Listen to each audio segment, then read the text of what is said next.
కీర్తనల గ్రంథం 72వ అధ్యాయము.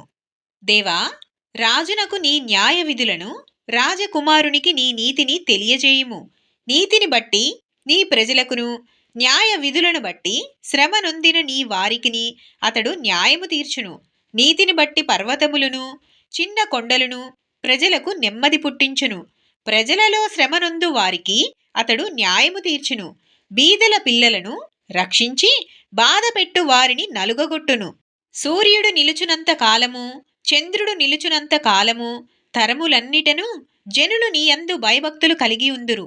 గడ్డి కోసిన బీటి మీద కురియు వానవలెను, భూమిని తడుపు మంచి వర్షము వలెను అతడు విజయము చేయును. అతని దినములలో నీతిమంతులు వర్ధిల్లుదురు. చంద్రుడు లేకపోవు వరకు క్షేమాభివృద్ధి కలుగును. సముద్రము నుండి సముద్రము వరకు, యుఫ్రటీసు నది మొదలుకొని భూది గంతముల వరకు అతడు రాజ్యము చేయును.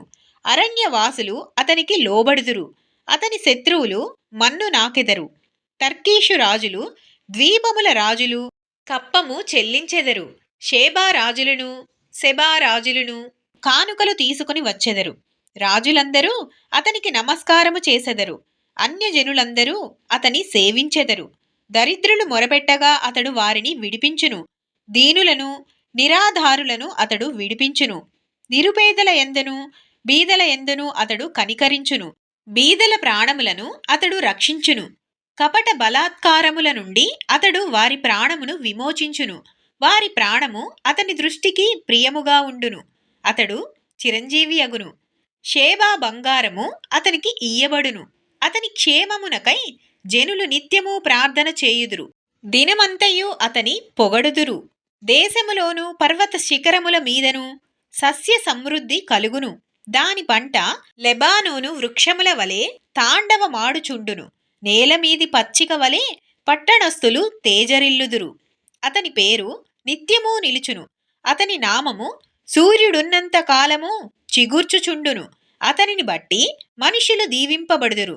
అన్యజనులందరును అతడు ధన్యుడని చెప్పుకొందురు. దేవుడైన యెహోవా, ఇశ్రాయేలు యొక్క దేవుడు స్తుతింపబడునుగాక. ఆయన మాత్రమే ఆశ్చర్య కార్యములు చేయువాడు. ఆయన మహిమగల నామము నిత్యము స్తుతింపబడునుగాక.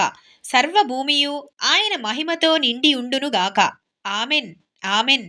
యెషయి కుమారుడగు దావీదు ప్రార్థనలు ముగిసెను. ఆమెన్ ప్రభువా.